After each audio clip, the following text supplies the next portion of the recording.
Apocalipse, capítulo de número 3.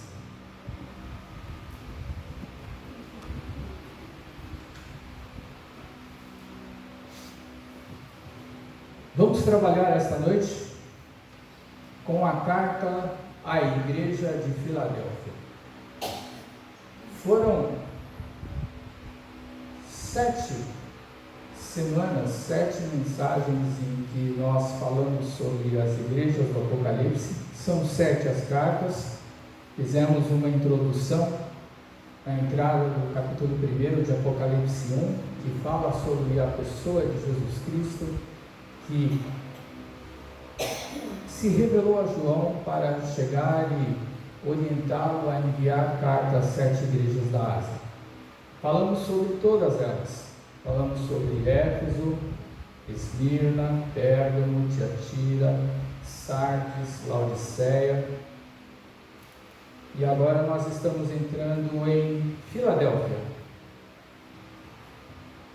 Para muitos, Filadélfia é considerada a primazia, a melhor de todas as igrejas do Apocalipse. Vamos estar lendo sobre esta carta. Enquanto você vai abrindo a sua Bíblia, lá no capítulo 3 de Apocalipse, vou fazer uma oração. Senhor, graças te damos, ó Pai, por mais esse momento que estamos aqui na tua casa, ó Pai. Pedimos nesse momento, ó Senhor, que o teu Espírito Santo venha estar agindo no coração de cada um de nós, trazendo a tua revelação, a tua mensagem, a tua orientação, a tua direção, ó Pai, para cada um de nós.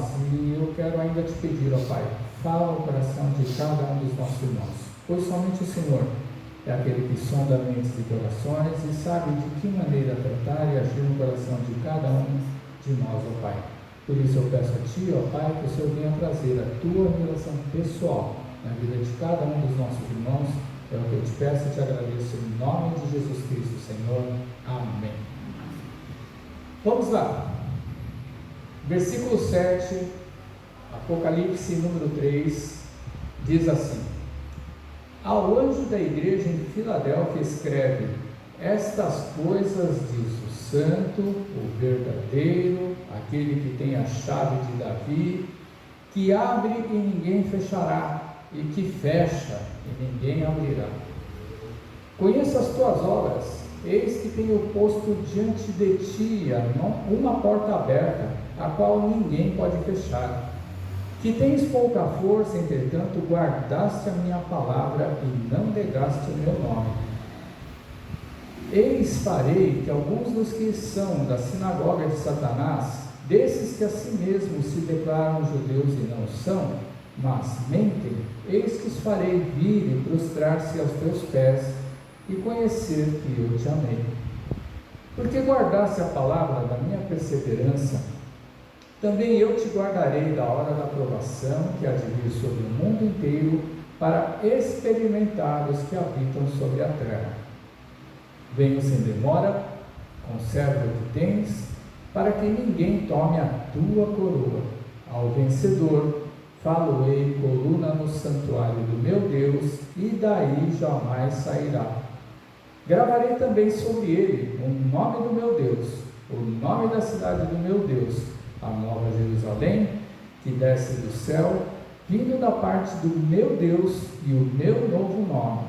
Quem tem ouvidos, ouçam o que o Espírito diz às igrejas. Irmãos, a igreja de Filadélfia, ela era a mais nova de todas as 7 igrejas da Ásia.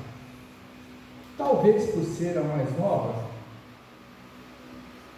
ela fosse a igreja menos contaminada que existisse e também a que mais buscou conhecimento da palavra de Deus para poder chegar e exercer as obras do Senhor de maneira digna, de maneira correta, de maneira em que o próprio Senhor pudesse estar honrando esta igreja.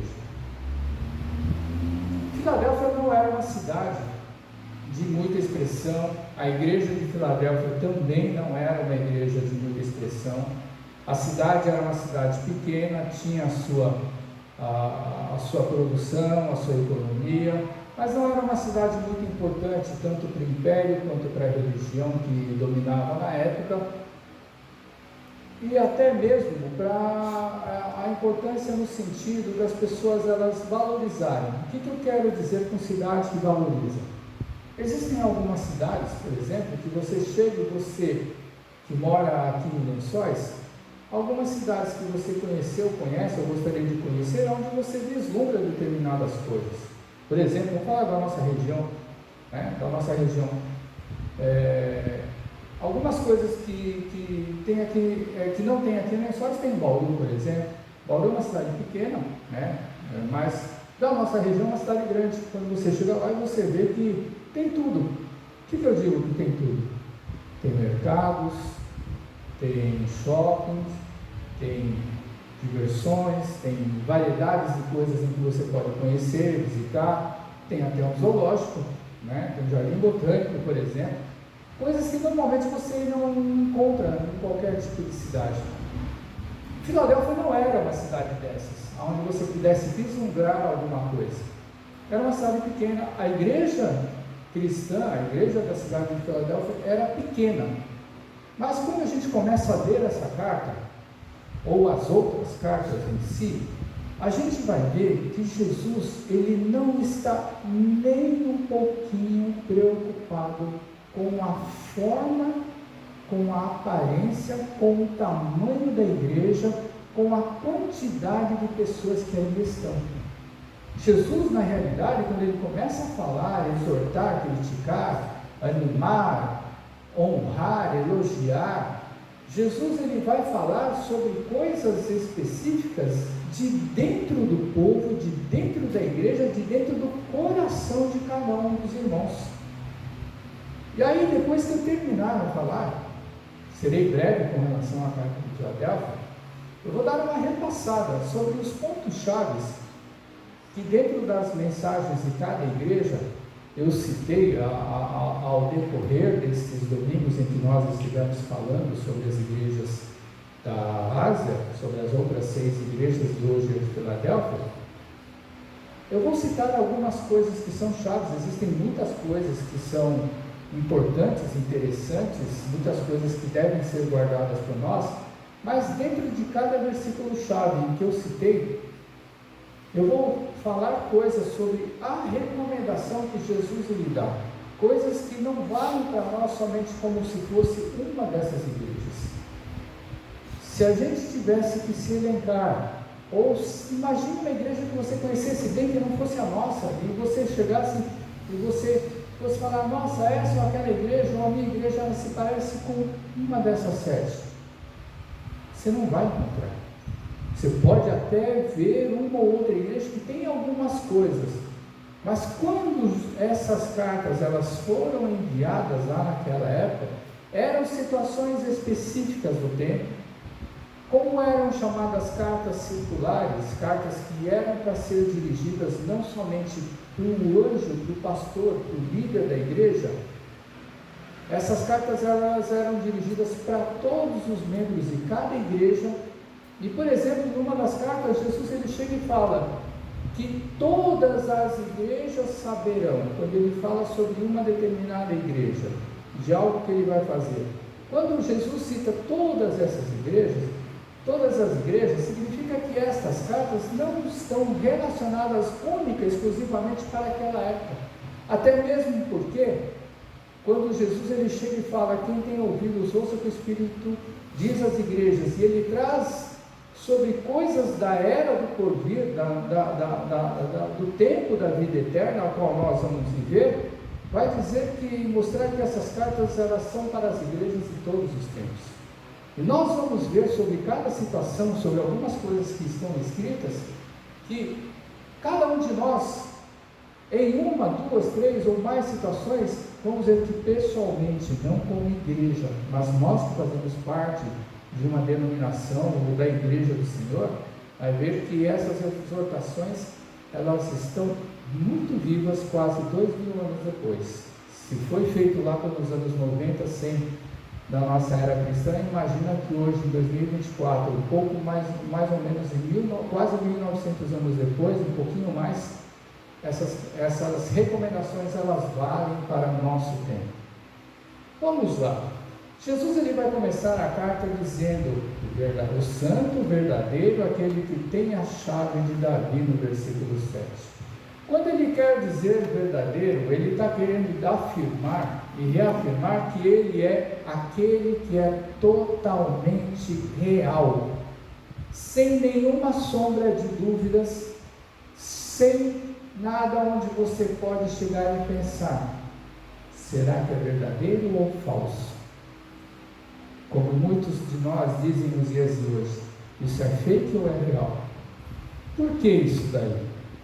Irmãos, quando você chega e você vê mensagens no YouTube, mensagens no Instagram, mensagens em Facebook, você vai começar a ver notícias e você vai começar a fazer aquilo que as pessoas chamam, hoje em dia é um termo muito comum, viralizar. Roda para tudo quanto é lugar, você chega e você começa a conversar com o outro diz: eu vi tal situação. Quanto mais gente vê, mais você pensa que é o quê? Verdadeiro. Não é verdade? Só que aí aparece alguém chegando e fala: olha, aquilo que você viu é fake. Não fala mais que é mentira, não fala mais que não é verdadeiro. Usa uma palavra em inglês. Fala que é falso. E aí você chega e faz o quê?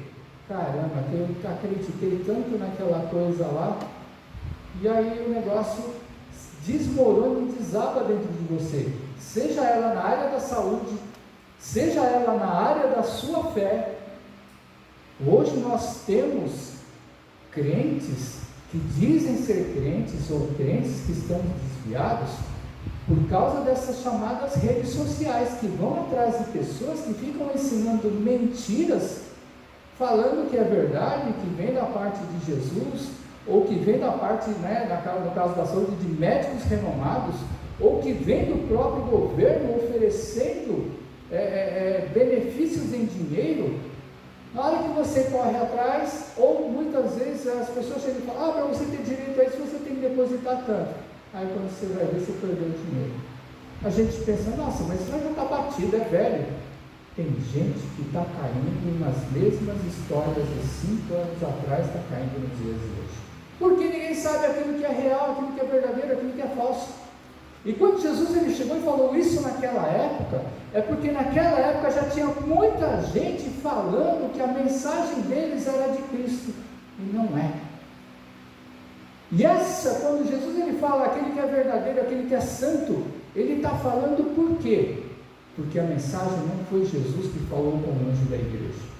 Quem falou com o anjo da igreja foi João. João que falou. Jesus ele chegou e falou: escreve. Ou seja, a carta, quando foi chegar nas mãos do anjo da igreja de Filadélfia, não estava escrito assim: remetente Jesus Cristo, Jesus o Senhor e Salvador. Não, remetente foi João, servo e apóstolo de Cristo Jesus. Então, por isso, muitas vezes quando a gente chega e fala, olha e lê aqui assim, fala: nossa, mas por que Jesus tem que falar que ele é santo, que ele é o verdadeiro, que ele é aquele que é real? Porque na hora que a carta chega na mão de alguém, não é uma carta que veio do céu. A mensagem veio do céu para João, mas a carta quem enviou foi João. Então, quando a igreja chega e recebe e vê aquelas coisas, ela vai ver que pela credencial daquilo que está escrito, como falando lá,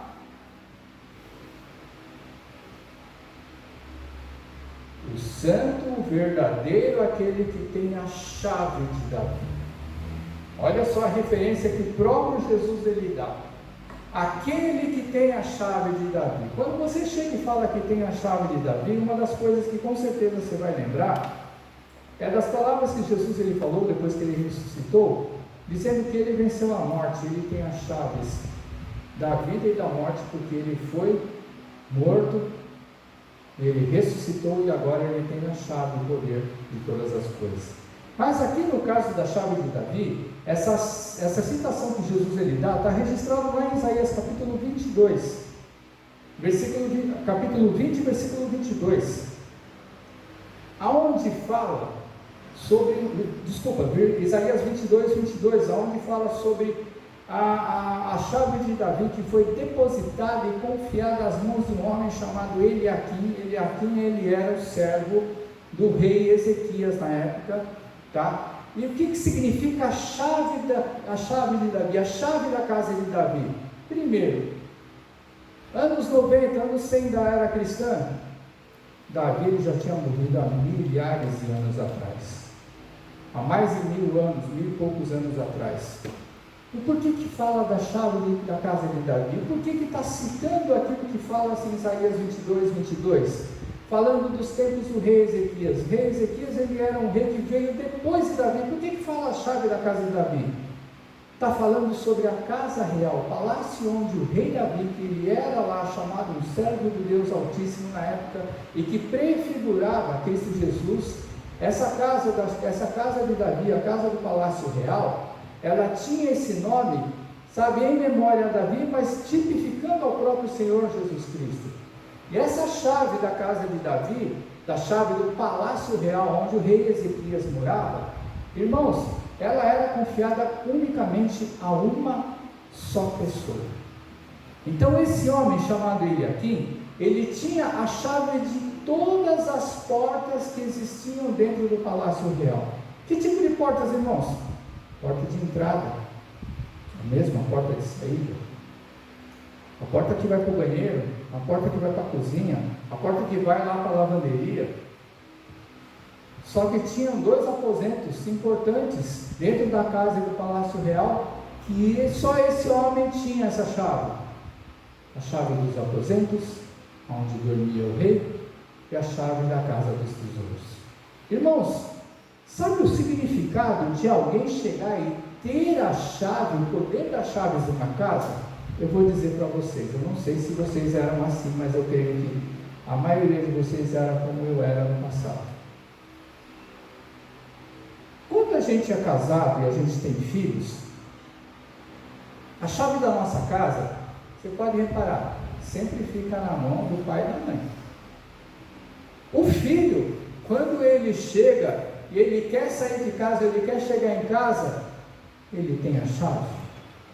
A gente sempre chega e fala, quando o filho vem pedir a chave para a gente: eu vou até lá, tal lugar, me presta a chave, eu me dá a chave. Não, eu abro a porta, você vai, quando você vier, você bate a porta, você chama, eu vou e abro. Por quê? A gente não confia no filho? A gente não pode falar que não confia no filho, mas a gente chega e fala: filho, você pode se perder. Filho, você pode chegar e ser assaltado, e alguém que roubar a chave de você, ela chega e entra na nossa casa facilmente. Mas a primeira coisa que você pensa do seu filho pequenininho, desconfiança. Você não confia nem no seu próprio filho para guardar a tua casa.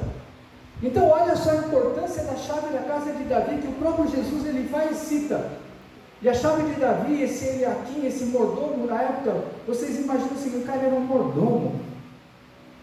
Não era o chefe da guarda, não era o governante da casa, não era o primeiro-ministro do rei, era um mordomo.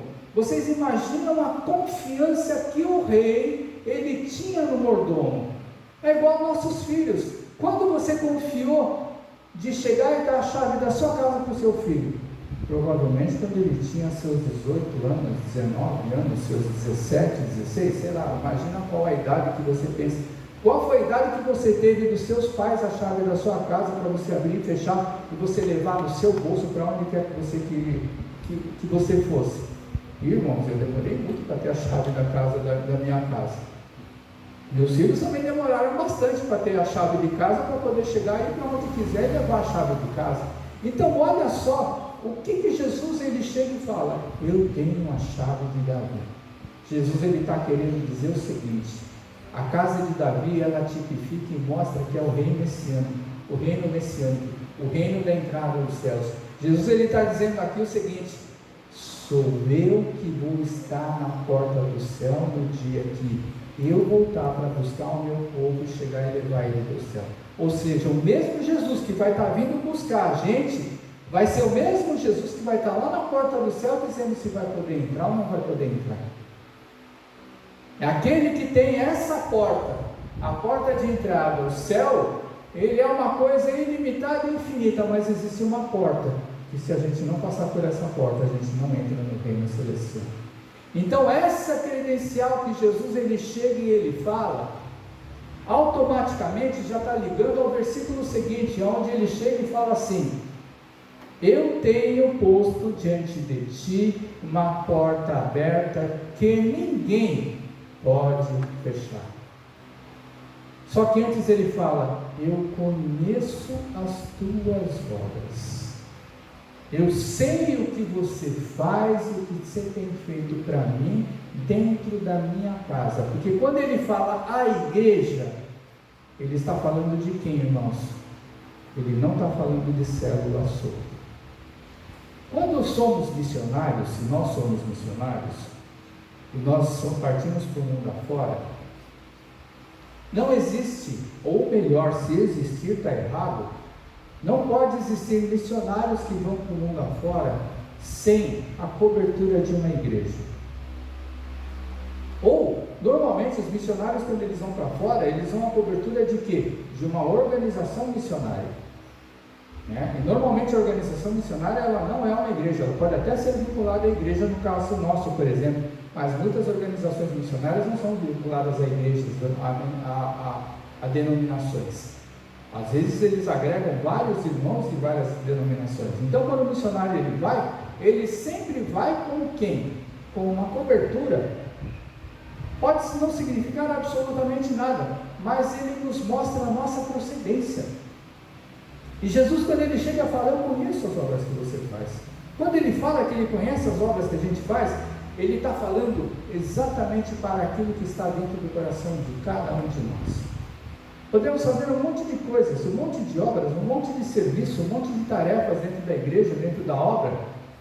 Eu posso estar fazendo por interesse, eu posso estar fazendo porque eu almejo determinadas coisas, eu posso estar fazendo porque eu quero galgar degraus para chegar num determinado nível dentro da igreja. Isso, irmãos, acontece demais dentro das igrejas. A igreja, hoje a igreja ela é vista e é encarada por qualquer pessoa que entra dentro da igreja como se fosse uma empresa onde você entra como um servente, como um mensageiro, como um auxiliar, faz tudo, e você chega e começa a querer conhecer, começa a fazer as coisas, você querendo chegar no mais alto posto. Nas igrejas elas acontecem dessa maneira também, ela virou uma empresa. Só que nas igrejas tem uma diferençazinha.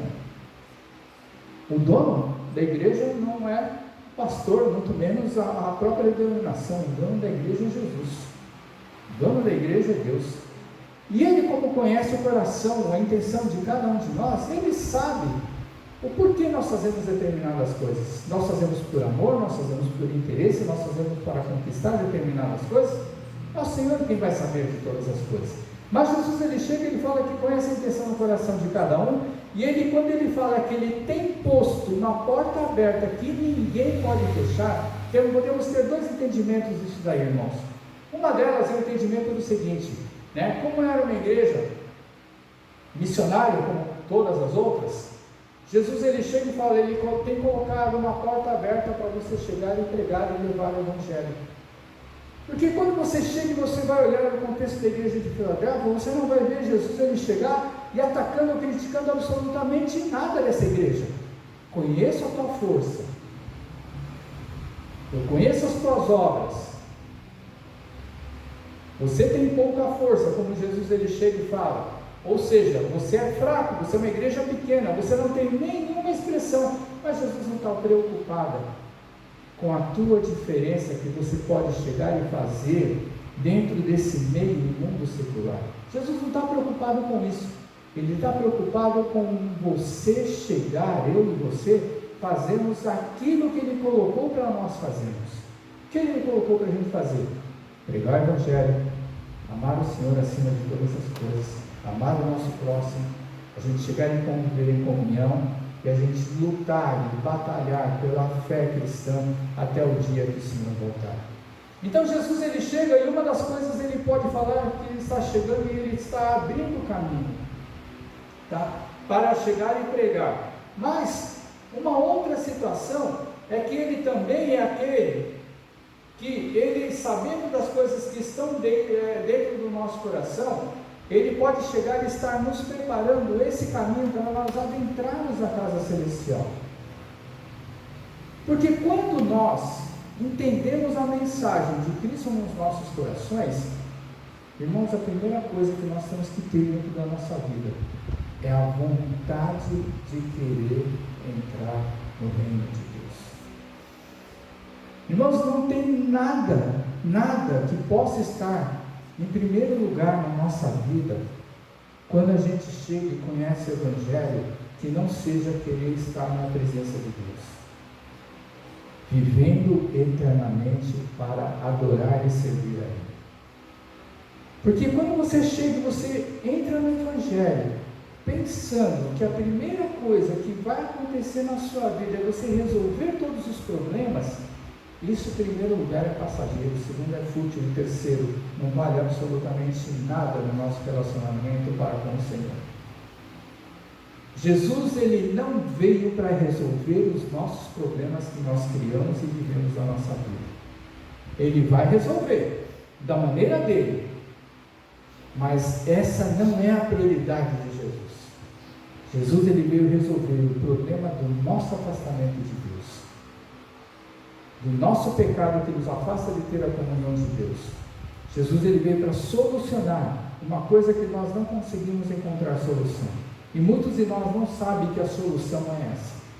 Muitos de nós querem chegar e tem uma dúvida dentro do seu coração e da sua vida, de chegar e falar crise existencial, como que o mundo foi feito, como que foi feita a raça humana, de que maneira veio uma coisa, aconteceu outra, mutação, transformação, descende disso, descende daquilo, ninguém prova absolutamente nada, é tudo teoria, e cada vez mais as pessoas elas tentam buscar revelação, conhecimento do passado, e o problema do passado é um só, é a gente chegar e olhar para o presente e para o futuro. Olhar para o presente é olhar que Jesus ele está na nossa frente, querendo nos chamar para que a gente possa se concentrar diante da presença de Deus, e Ele é o caminho, a solução para todo esse problema que nós temos para com Deus. Ele é o caminho para todo esse problema que as pessoas lá fora no mundo, não nós que nós sabemos, que as pessoas lá fora no mundo elas têm.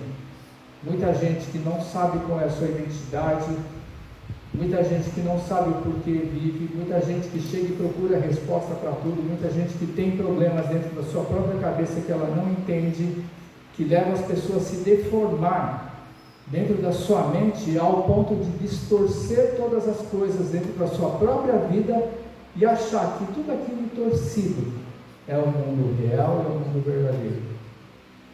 Só que existe uma coisa: por que essa pessoa não é feliz? Mas ela vive bem, ela tem esse ou aquele companheiro ou companheira, não importa qual o nome que se dê, qual o final da palavra masculino, feminino ou trans que se dá, mas aí você chega e você vai ver o seguinte: quando você começa a conhecer as pessoas lá fora do mundo, você vai perceber o seguinte: elas não têm alegria e felicidade em saber que ele é ou ela filho de Deus. Não tem, porque só aquele que é filho de Deus, só aquele que conhece Cristo, sabe o significado de alegria e felicidade. A alegria que nós temos no coração, irmãos, a gente sabe que as pessoas lá fora no mundo não têm. A gente quer mostrar, quer ensinar, quer chegar e dedicar, só que eles não querem. E Jesus ele vai continuar dizendo nesta carta, que nessa força pequena, Jesus ele vai dizer assim: porém, entretanto, você guardou a minha palavra e não negaste o meu nome. Irmãos, novamente a palavra guardar, novamente a palavra que não nega. Já cansamos de falar, de ouvir a palavra guardar. Você é aquele que conservou, você é aquele que permaneceu, você é aquele que deixou ela gravada dentro do seu coração. Olha a importância da mensagem, olha a importância da palavra quando nós entendemos, olha a importância da palavra quando a gente lê, a gente medita, a gente entende tudo aquilo que está escrito, ou aquilo que é falado, onde nós vamos chegar, nós vamos depois da nossa casa, conferir se aquilo que foi falado está de acordo com a palavra. E Jesus ele chegou e falou: você guardou a palavra e você não negou o meu nome. Então Jesus ele só traz elogios para essa igreja, ele só traz elogios para esse povo. Parece que a igreja toda, ela tinha uma só visão, um só objetivo, tinha um só sentimento. Agora, o que significa não negar o nome? Porque independente de perseguição, ataque, dificuldades, Jesus ele sempre esteve presente nas nossas situações e dificuldades do nosso dia a dia, e ele nunca nos abandonou. Agora, o que significa não negar o nome? Porque todos nós, ou muitos de nós pensam: não, mas eu nunca neguei o nome de Jesus. Lá em Mateus 10, no versículo 32 e 33, Jesus ele vai chegar e vai dizer: todo aquele que me confessar diante dos homens, quem já trabalhou alguma vez e teve que esconder que é crente. Teve gente que teve que trabalhar e esconder que é crente. Por quê? Porque se o meu chefe, meu patrão sabe que eu sou crente, eu sou mandado embora na hora. Teve gente que falou isso. Irmãos, quando eu me converti, e para mim, né, a minha conversão eu considero que foi uma transformação radical no meio que eu vivia. Eu era bancário, e aí a vontade era falar para todo mundo que eu era crente. Só que a gente vai aprendendo que não é bem assim, né? Mas as pessoas elas começam a olhar um brilho e uma alegria diferente dentro das nossas vidas. E eu falo para vocês, esse brilho e essa coisa diferente dentro das nossas vidas, irmãos, a gente perdeu isso com o passar do tempo, porque a gente se esqueceu disso daí. Mas, voltando a falar sobre a minha conversão, eu queria falar para todos os meus companheiros, colegas, camaradas, amigos, parceiros que tinha dentro do meu serviço, que era crente. Então, sempre que tinha uma oportunidade de a gente chegar e fora do serviço, lá no meio do trabalho, sabe que no meio do trabalho sempre tem alguém que vem contar algum probleminha, alguma situação para você, e aí você chega e fala: Jesus transformou a minha vida, Jesus fez isso, fez aquilo. E para mim foi uma coisa simples, porque eu fumava. Então na minha mesa lá, o dia inteiro, cigarro aceso, apagado, cigarro aceso, apagado. De uma hora para outra, cinzeiro vazio, não tinha mais cinzeiro, não tinha mais cigarro, não tinha mais nada. O pessoal chega e fala: o que aconteceu? Jesus me transformou. Era uma alegria de chegar e falar o que Jesus ele fez. Aí tinha um irmão, eu fiquei sabendo naquele momento, quando eu me converti, tinha um irmão que ele chegou e falou: meus parabéns. E eu nunca sabia que aquele irmão era crente, já trabalhava há 10 anos junto com aquele irmão, mas nunca sabia que ele era crente, ele nunca falava nada. Ele chegou e falou: meus parabéns, eu também sou crente, eu sou da igreja tal, não vou falar o nome da igreja, mas eu sou da igreja tal, é uma igreja muito famosa e conhecida lá em São Paulo. Falei: eu não acredito que você é crente. Aí eu falo: esses são os espiões de Jesus. Quando você não mostra para as pessoas que você é crente, irmãos, você está negando o nome de Jesus. Quando Jesus ele fala: você é bem-aventurado porque você não negou o meu nome. Então olha só o significado desse não negar o nome. Aonde em Mateus 10, 32 e 33 ele vai dizer, né, como eu comecei falando: todo aquele que me confessar diante dos homens, também eu confessarei diante de meu Pai que está nos céus. Mas aquele que me negar diante dos homens, eu também te negarei diante do meu Pai que está nos céus. Sabe o que significa Jesus nos negar diante de Deus? Quem é o nosso intercessor diante da presença do Pai? Como diz lá em Timóteo, que Ele é o nosso advogado. É Jesus. Se a gente nega Ele, eu estou perdendo o melhor, o maior advogado que existe no mundo, aquele que não perde causa nenhuma, que é Jesus Cristo. Eu vou dar outra exemplificação dentro da palavra de Deus acerca de negar o nome de Cristo, que é um pouco mais pesado. Vou dar exemplo de dois homens, Pedro e Judas. Vocês se lembram de Pedro que negou Jesus 3 vezes e o galo cantou? Jesus ele chegou e exortou a Pedro, porque Pedro ele falou que ia com Jesus até a morte. E aí Jesus ele chega e fala: você está brincando, Pedro? antes que o galho cante 3 vezes, você vai me negar. Por que Pedro negou Jesus 3 vezes? Vocês se lembram? Ele negou porque ele ficou com medo de morrer e ir para a mesma morte que Jesus ele estava indo. Por isso que ele negou. Aí o que foi que Pedro ele fez? Chorou amargamente, como diz um dos evangelhos. Porque o próprio Cristo olhou para ele naquele momento que ele negou e o galo começou a cantar. Mas, quando Jesus ressuscitou, quando Jesus apareceu para os discípulos, quando Jesus conversou com Pedro lá no final do capítulo de João, Pedro ele chegou e reconheceu o erro. Ele esteve presente na hora que Jesus ele foi para o céu. E ele chegou e se arrependeu verdadeiramente de coração, porque ele conseguiu entender o significado da obra de Jesus sobre a vida dele. E o que ele fez? Foi o início da igreja que começou a pregar a palavra de Deus, onde milhares e milhares, numa única pregação, se converteram ao Senhor. E aí começou a igreja cristã. Segundo exemplo, Judas. O que aconteceu com Judas? Vendeu Jesus, não é verdade? Só que existe uma parte da história que é interessante com relação a Judas vender Jesus. Por que será que Judas vendeu Jesus? Todo mundo sabe, por causa de dinheiro.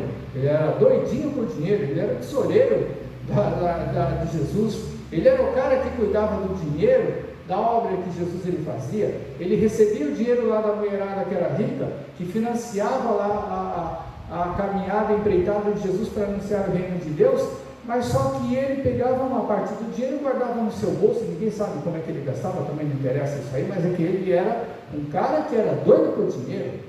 E aí ele chegou e vendeu Jesus por causa de 30 moedas de prata. Agora você pensa o seguinte, irmãos, da mesma maneira que os 11 discípulos viram Jesus operar tudo quanto é milagre, Judas viu. Judas viu Jesus curar paralítico, cego, coxo. Judas ele viu Jesus libertar endemoniado. Judas viu Jesus ele ressuscitar morto. Como é que eu posso entender isso? Quando Jesus ele vai lá visitar Lázaro, que já estava morto, ele fala para todos os discípulos, vamos lá. E Pedro fala, então todos vamos ali para morrer junto com Jesus. Então você pensa o seguinte, Judas estava participando de todos os milagres de Jesus. Muitos acreditam,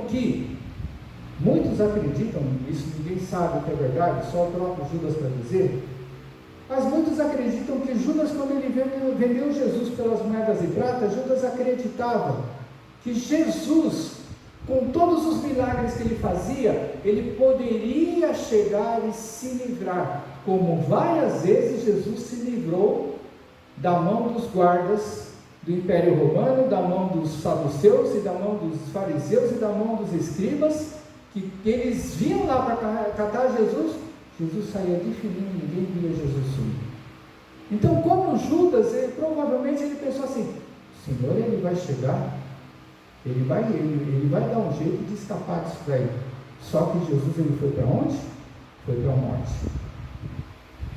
E aí qual foi o pecado de Judas? O pecado de Judas foi ele não ter se arrependido do mal que ele fez. O peso do pecado, o peso da traição foi tão grande de Judas, que ele pensou o quê? Ele achou que o arrependimento dele não fosse ser aceito por Deus. E o que ele fez? Tirou a sua própria vida. Então o fato da gente negar ou não negar o nome de Cristo, ele está diretamente vinculado ao ter um coração arrependido e contrito na nossa vida. E Jesus ele elogia essa igreja, porque independente de qualquer coisa, seja na miséria, seja na pobreza, seja na perseguição, seja na tribulação, essa igreja, ela nunca negou o nome de Cristo Jesus. E Jesus ele fala, a igreja, ele não fala em esse ou aquele irmão, porque ele não diz coisas para chegar e condenar ou criticar qualquer grupo dentro da igreja. Olha só a importância da gente chegar e a gente ter essa certeza de guardar a palavra de Deus e a gente não negar o nome. Aí Jesus ele vai falar sobre o elogio para a igreja. Novamente ele vai citar essa palavra no versículo 10, guardar. Essa palavra é extremamente importante, irmãos, porque quantos de nós conhecem a palavra, mas não guardam? Quando você guarda, irmãos, quando você guarda, você nunca esquece. Quando você guarda, você tem temor. Quando você guarda, você chega e você pensa 2 vezes antes de fazer alguma coisa errada. Então Jesus ele vai chegar e novamente elogiar essa igreja, porque você guardou a palavra da minha perseverança. Eu te guardarei da hora da provação que eu vou mandar ao mundo. Irmãos, estamos vivendo e chegando perto do fim dos tempos, aonde o Senhor ele vai chegar e vai começar a enviar provações. E aqui diz que aquele que for fiel, aquele que perseverar firme na palavra de Deus, não é igreja, não é instituição, não é sobre paredes, não é sobre denominação, não é sobre aquilo que está escrito no papel do registro, do estatuto da igreja. Jesus ele está falando de uma coisa muito mais importante, a palavra das Escrituras Sagradas, a palavra que nunca ninguém vai apagar ou modificar. O estatuto da nossa igreja nós podemos modificar a hora que a gente quiser, quando a gente fizer uma assembleia. Qualquer regra que nós tivermos aqui dentro da igreja, se eu fizer uma assembleia e todos aprovarem, a gente muda na hora. A palavra de Deus, ela não muda nunca. E muitos de nós, muitas das igrejas que existem aí afora, estão colocando a instituição muito acima do que aquilo que está escrito nessas escrituras. E Jesus ele está falando, irmãos, que nós temos que voltar ao Evangelho, que nós temos que voltar ao entendimento dessa palavra, para nós voltarmos ao caminho dele. Porque muitas vezes nós pensamos, não, nós estamos no caminho certo, nós estamos fazendo aquilo que é certo, nós estamos fazendo nada errado, porque a denominação ela chega e fala, é assim, assim, assado, estamos fazendo assim, assim, assado. Mas aí existem algumas coisas que Jesus ele faz e toca, ele está falando diretamente no coração de cada um de nós, que muitas vezes nós colocamos na frente de Deus, na frente da palavra, convicções que nós criamos, que nós temos, e não estou falando que está errado essas convicções, não tem nada de errado. Porque, por exemplo, vamos falar assim, vamos falar uma coisa bem pesada, não matarás. Ninguém está matando, mas ninguém também está estendendo a mão. Ninguém está matando, mas também ninguém está estendendo a mão. E a palavra do Senhor, ele chega e fala essas coisas para todos nós, de estender essa mão. Aí ele vai chegar e vai falando assim, ele vai guardar a gente da hora da provação. Então vai chegar aquele momento, se nós estivermos aqui ainda, no momento do princípio das dores, quando Jesus ele vai estar lá, enviando lá todas as tribulações que vão existir lá, que está escrito lá em Mateus. Se ainda nós estivermos aqui nessa igreja, como essa igreja Filadélfia, Deus ele vai guardar a nossa vida, das coisas que ele vai mandar. Que tipo de provação? A gente vê um monte de catástrofe acontecendo, a gente vê um monte de situação acontecendo, a gente vê um monte de tragédia natural.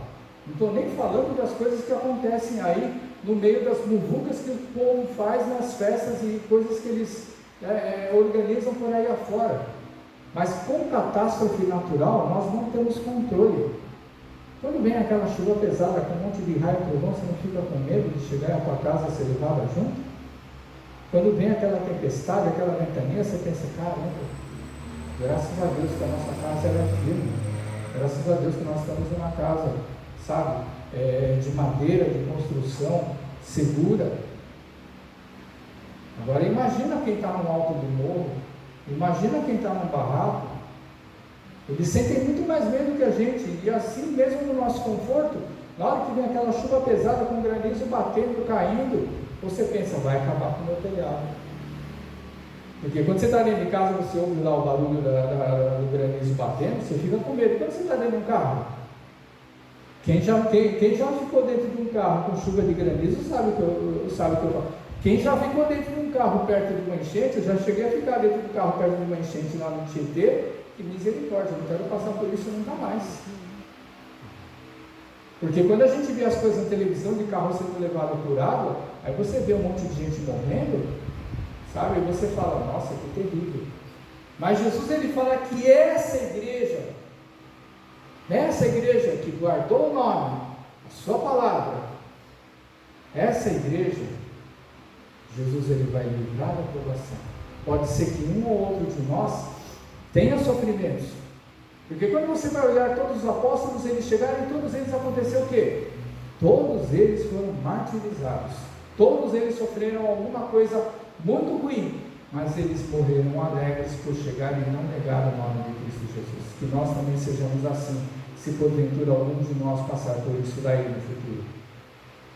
A última coisa que eu acho uma das coisas mais sensacionais que existe aqui nessa carta, versículo 12, ele vai dizer assim: ao vencedor eu falo-ei coluna no santuário do meu Deus, e daí jamais sairá. Gravarei também sobre ele o nome do meu Deus, o nome da cidade do meu Deus, a nova Jerusalém que desce do céu, vindo da parte do meu Deus, e o meu novo nome. Irmãos, sabe o significado de coluna? Quem é construtor sabe. Quando a gente chega e olha para uma construção dessas, a gente não vê as colunas, porque elas estão, todas elas colocadas na parede. As colunas, elas ficam lá guardadas. Mas quando você pega grandes edificações, as colunas, elas ficam bem no meio das edificações. Para quê? Para que no meio desse teto ele não venha desabar o CD, não é verdade? Ou seja, qual é a função da coluna? Porque muitas vezes a gente chega e fala, aquele varoa, aquele varão é a coluna da igreja. Por quê? Porque a igreja está em pé, porque esse ou aquele está sustentando a igreja em oração. A gente não tem mania de falar isso daí? Essa coluna, você pode reparar, eu vou dar um exemplo do significado da coluna. Já viram ruínas antigas? Talvez você não tenha visto pessoalmente, mas você já viu em foto, você já viu, chegou e viu em filme, você já viu em algum noticiário da televisão. E quando mostram ruínas antigas, qual é a única coisa que fica de pé na ruína antiga? Você não acha estranho? Porque aquelas colunas, elas estão de pé nas ruínas antigas e nunca ninguém derruba. Lógico, não derruba porque não quer. Mas a ação do tempo, depois de milhares e milhares de anos, aquelas colunas, elas continuam em pé. Por que elas continuam em pé? Jesus, ele está nos comparando a essa coluna. Aquele que for fiel, aquele que guardou a minha palavra, aquele que não negou o meu nome, esse daí vai ter um lugar especial dentro do santuário do Senhor lá na eternidade. Aí você pode perguntar, que diferença faz? Porque todos nós vamos estar no céu. Irmãos, ninguém aqui deve ou está procurando fazer obras para adquirir galardão. Mas quando nós fazemos a obra do Senhor por amor a Ele, sempre, não é em primeiro lugar, mas sempre em primeiro, segundo, terceiro, quarto, em todos os lugares, quando nós fazemos a obra por amor a Ele, Ele está olhando tudo aquilo que a gente faz. Alguns de nós, ou todos nós, muitas vezes, algumas vezes procuramos reconhecimento, mas quando nós nos colocamos no nosso lugar, a gente vê que esse reconhecimento não quer dizer absolutamente nada. Quando a gente chega e muitas vezes reflete, a gente vê besteira, esse negócio de reconhecimento. O que importa é o nome do Senhor ser glorificado. Existem determinadas colunas, aquelas maiores mesmo, que elas sustentam toda a edificação, tanto do lateral quanto do alto. Normalmente essas colunas, elas têm nomes gravados. E Jesus, ele fala o quê? Ele vai gravar o nome do Senhor, nosso Deus, o Senhor Jeová. Ele vai gravar o nome da cidade celestial, a nova Jerusalém que vai ser a nossa morada eterna. Ele vai gravar o seu novo nome, o nome do Cristo vivo, o nome do Cristo que sempre foi e vai continuar sendo por toda a eternidade sobre essa coluna. Tem coisa melhor que isso? Não tem, irmãos. Alguns podem pensar, para que serve? Tudo bem, vai estar todo mundo na eternidade. Mas o fato de você ter o reconhecimento de Deus, que você fez as coisas por amor a Ele, mais nada. E mais nada. Isso é motivo de Jesus. Ele chega e fala, olha, como Deus ele falou de Jó para o diabo e para o mundo inteiro. Está vendo meu servo Jó? Homem íntegro, fiel, valente, excelente, que sacrifica e me cultua e me adora em todos os momentos da sua vida. Esses aí sim, que nós possamos ser essas pessoas, que nós nos esforcemos para ser cada uma dessas pessoas que merecem não somente estar no céu, mas que quando fez a obra por amor ao Senhor, vidas se converteram, igrejas não foram fechadas, pessoas foram ressuscitadas. Porque, irmãos, o fato de você salvar alguém ou ajudar a salvar alguém no fundo do poço, para a glória de Deus, você está tirando ela de onde, irmãos? Você está tirando ela de uma sepultura. Todos nós, quando nós nos convertemos, estávamos numa sepultura, estávamos como mortos-vivos. A gente estava no fundo de um poço, dentro de uma sepultura. E um abençoado de Deus estendeu a mão para a gente e nos trouxe para a sua presença para podermos glorificar a Ele. Agora, rapidamente, irmãos, uma reflexão sobre os pontos-chave de cada igreja. Abram lá comigo em Apocalipse 2, a igreja de Éfeso.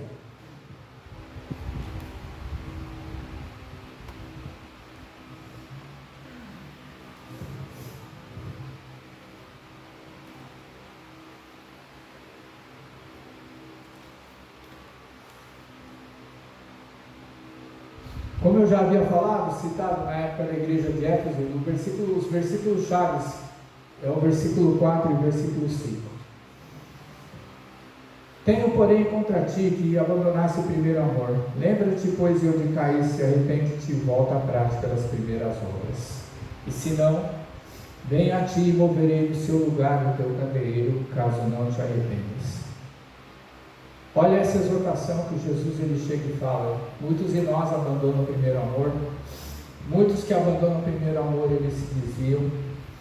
Outros que abandonam o primeiro amor, eles se esfriam. Mas todos estão desviados? Não. Muitos voltam. Só que pode reparar que muitos que abandonam e quando voltam para a presença de Deus, não voltam mais da mesma maneira. Volta todo mundo calejado, todo mundo frio, todo mundo sem esperança. E Jesus ele exorta a igreja que a gente tem que sempre voltar a esse primeiro amor. Eu não sei se você tem ou não saudade de quando você era um novo convertido, que você falava, você pregava e você falava de Cristo com amor, com intensidade, com alegria, com ânimo, que achando que muitas vezes a sua própria empolgação converteria outros, e realmente na época converteu outras pessoas e trouxe para a presença de Deus. Jesus ele nos exorta a voltar a esse primeiro amor. Por quê? Porque com o passar do tempo, Jesus ele fala na sua palavra, vai vir um tempo que o amor de muitos se esfriará. Olha quantas pessoas que não têm força nenhuma para voltar para a presença de Deus que se perderam. Estão vagando por aí afora. Oramos, choramos, pedimos para Deus para eles voltarem.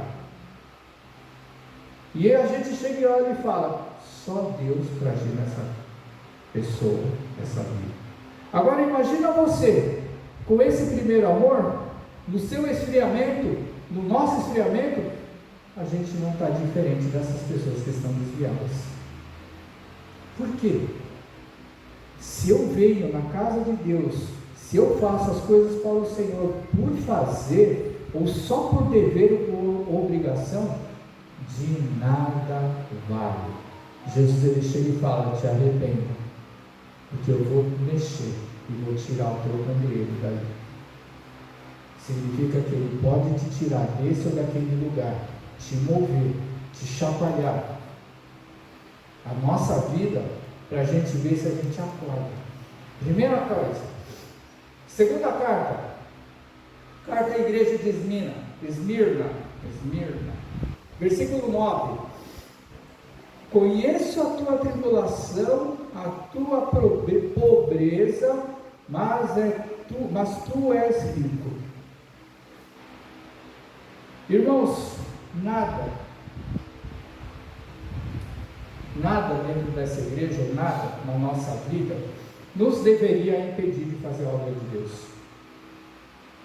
Ele sabe, né, no caso dessa igreja, ele sabia quais eram os problemas da igreja, ele sabia que a igreja era pobre financeiramente falando, mas ele sabia que essa igreja, mesmo na sua pobreza, ela fazia o que ela podia. E muitas vezes a gente pensa o seguinte: eu não tenho nada, então não vou fazer nada, porque eu não tenho nada. Mentira. Temos braços, temos pernas, temos cabeça para pensar, temos ânimo dentro da nossa vida. E esse ânimo que nós temos, quem nos dá? Não é a gente, irmãos. Todo dia que a gente se levanta das nossas camas, a gente já levanta cansado. Mas a gente levanta e vai, segue em frente e faz o que tem que fazer durante aquele dia. Por quê? Porque o Senhor é quem tem nos dado essa força. Então essa igreja ela é exemplo, porque ela não olhava para as suas precariedades, mas ela fazia aquilo que tinha que fazer. Dentro daquilo que ela conseguia, mas ela fazia.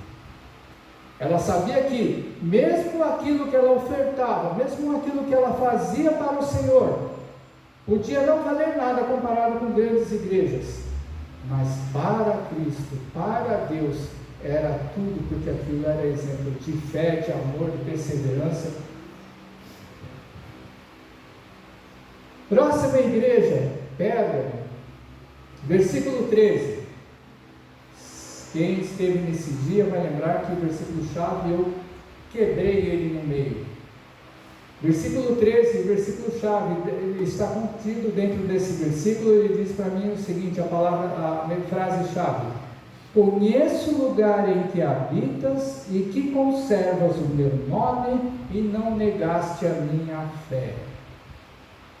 Essa era a igreja que ouvia a palavra do seu pastor, que ela guardava a palavra que era pregada, e que mesmo o seu pastor Antipas, que foi cozido no fogo, num tacho, num bezerro, cheio de óleo não, colocado dentro do bezerro e colocado num fogareiro lá para ser assado como churrasco, mesmo esse homem que era servo fiel de Deus, a igreja não se abalou, ela continuou firme, pregando o evangelho, trabalhando para Deus. E Jesus ele chega e fala: eu conheço a sua obra, eu sei o que passa no seu coração, mas você não negou a minha fé e continuou firme na minha presença. Então olha só que igreja nos ensina, que palavra que Deus, que Jesus ele nos ensina, que se a gente ficar firme, ele está aí conosco. Ah, mas aquele homem lá, ele morreu. Não pode ter certeza que toda a dor que ele sentiu, ele foi transformado aqui, veio embora. Toda a dor que ele sentiu lá, sendo assado lá como um churrasco, além dele chegar e glorificar a Deus, eu tenho certeza que a cada dor que ele sentia, ele dava glória a Deus. O povo lá se fortaleceu cada vez mais. Por quê? Porque a palavra pregada, a palavra ensinada, veio do céu, de acordo com as Escrituras, e caiu em terra firme no coração daquele povo, e se manteve firme, e não foi porque o líder deixou aquele mundo, mas ela continuou firme pregando o Evangelho. Próxima igreja, Tiatira, versículos 19 e 23. Conheço as suas obras, o teu amor, a tua fé, o teu serviço, a tua perseverança, as tuas últimas obras mais numerosas do que as primeiras.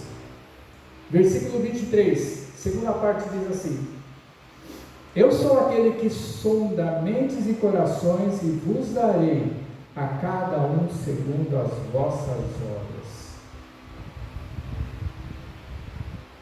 O elogio dessa igreja, irmãos, que não adianta a gente chegar e tentar fazer a obra enganosamente. Não adianta eu chegar e você querer mostrar alguma coisa para o seu líder, querer mostrar alguma coisa para a sua igreja, querer mostrar alguma coisa para as outras pessoas, porque o Senhor, Ele conhece a intenção e a mente de cada um de nós. E Ele vai premiar conforme aquilo que Ele enxerga, conforme aquilo que Ele vê. Porque muitas vezes a gente chega e faz as coisas almejando outras. Mas Jesus, Ele fala que aquele que faz verdadeiramente do coração, esse daí, ele vai chegar e vai receber a recompensa eterna. Igreja de Sardes, capítulo 3, versículo 3. Lembra-te, pois, do que tens recebido, ouvido, guarda-o e arrepende-te. Repare, irmãos, como Jesus, ele chega e vai falar coisas, palavras, todas elas vinculadas à Escritura, todas elas vinculadas à Bíblia que nós temos na nossa mão. O que nós temos recebido, o que nós temos ouvido da parte de Deus, Ele fala para a gente guardar novamente, como sempre, e fala: arrepende-se. Por que será que Jesus fala para a gente se arrepender? Será que tudo aquilo que nós ouvimos, nós lemos, nós recebemos a palavra de Deus como vindo do trono do Senhor, nós temos feito de acordo? Porque senão Ele não falaria para arrepender. Ele vai falar como Ele falou na outra igreja: conheça suas obras, que Ele vai chegar e Ele vai abençoar. Então Ele chega e Ele exorta para que a gente chegue e faça essa meditação de nós com a presença de Deus. Filadélfia eu já cheguei a falar, né? Não é necessário, mas voltando a falar sobre a coluna de Deus, tem um item que eu não falei. Olha a coluna como é importante. Está vendo a sua coluna? Muitas vezes você sente dor na coluna, né? Quando a gente vai chegando em uma determinada idade, a gente sente dor na coluna. Mas você reparou que sem a sua coluna, você não seria absolutamente nada? Quem é que sustenta a gente ficar de pé? Quem é que sustenta a gente ficar sentado? Quem é que sustenta a gente quando nós nos agachamos? É a nossa coluna. Aí depois que a gente fica velho, a gente começa a sentir as dores, aí a gente vai dar valor à nossa coluna. Porque a gente vai se lembrar que a vida inteira ela ficou segurando a gente no tranco. A vida inteira, em vez de a gente cuidar bem da nossa coluna, a gente só maltratou ela. E aí a gente vai sentir a dor. Olha só como a coluna ela é importante. E para finalizar, irmãos, a igreja de Laodiceia, versículos 17 e 18. Segunda parte do versículo 17. Você nem sabe que você é infeliz, miserável, pobre, cego e nu. Aconselho-te que de mim compres ouro refinado pelo fogo para te enriqueceres, vestiduras brancas para te vestires, a fim de que não seja manifesta a vergonha da tua nudez, o colírio para ungires os olhos, a fim de que vejas. Essa é a carta mais pesada, é a exortação mais pesada que Jesus ele dá. E muitas vezes a gente chega e a gente olha para aquela igreja que diz que não precisa de nada, porque essa igreja ela falava que não precisa de nada. Mas existe muita gente dentro das igrejas espalhadas por aí que não sabe que é infeliz, miserável, pobre, cego e nu, como diz o versículo 17. O mais difícil é a gente tentar entender como que eu posso chegar e comprar bênçãos espirituais, sendo que as bênçãos espirituais elas não são compradas. Vocês se lembram daquele mágico que chegou e ficou tão maravilhado com a obra do Espírito Santo através da vida dos apóstolos? Ele chegou e ofereceu dinheiro para o apóstolo: Senhor, me dá esse Espírito Santo para que eu possa fazer as mesmas obras que vocês fazem. E aí ele recebeu uma repreensão que nunca mais ele chegou e voltou para chegar e falar essas coisas. E aí quando a gente lê essa palavra, a gente chega e pensa assim: como que eu posso chegar e comprar bênçãos espirituais?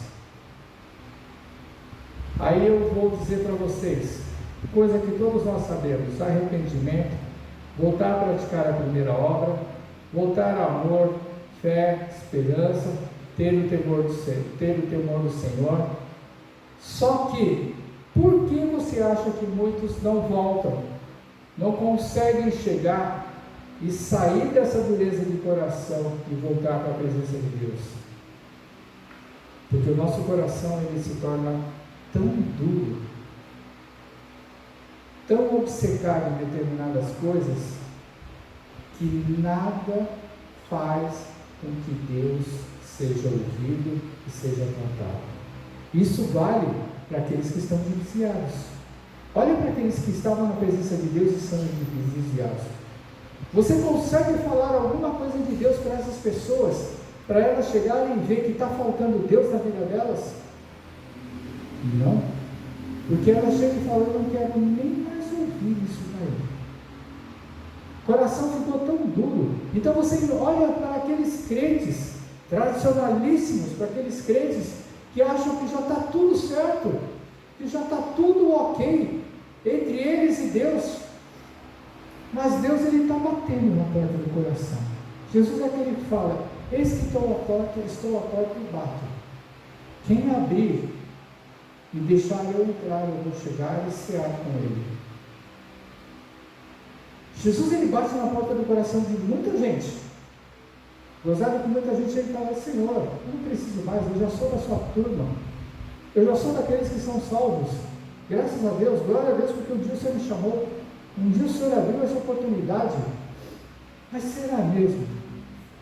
Será mesmo que o nosso coração não se endureceu tanto, de tal maneira que nós também não conseguimos ouvir essa voz do Senhor e a gente acha que está certo? Só o próprio Senhor é aquele que pode dizer.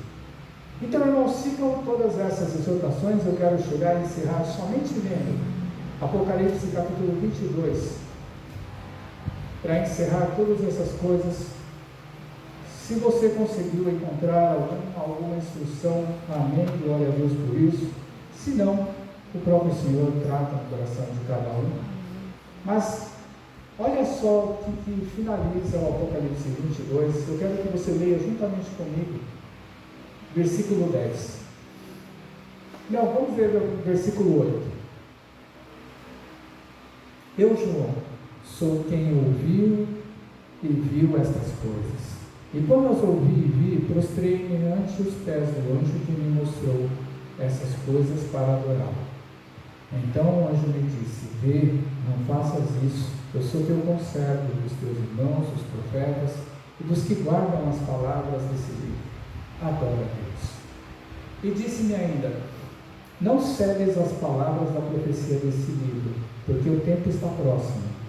Continue o injusto fazendo injustiça, continue o imundo sendo imundo, o justo continue na prática da justiça, e o santo continue a santificar-se. Eis que venho sem demora, e comigo está o galardão que tenho para retribuir a cada um segundo as suas obras. Galardão vai ter para todo mundo, sejam elas leves, pesadas, Eu sou o Alfa e o Ômega, o primeiro e o último, o princípio e o fim. Bem-aventurados aqueles que lavam as suas vestiduras no sangue do Cordeiro, para que lhes assistam direito à árvore da vida e entrem na cidade pelas portas. Fica fora, fora ficam os cães, feiticeiros, impuros, assassinos, idólatras e todo aquele que ama e pratica mentira. Eu, Jesus, enviei o meu anjo para vos testificar estas coisas às igrejas. Eu sou a raiz, a geração de Davi, a brilhante estrela da manhã. O Espírito e a noiva dizem: vem. Aquele que ouve, diga: vem. Aquele que tem sede, venha. E quem quiser, receba de graça a água da vida. Amém.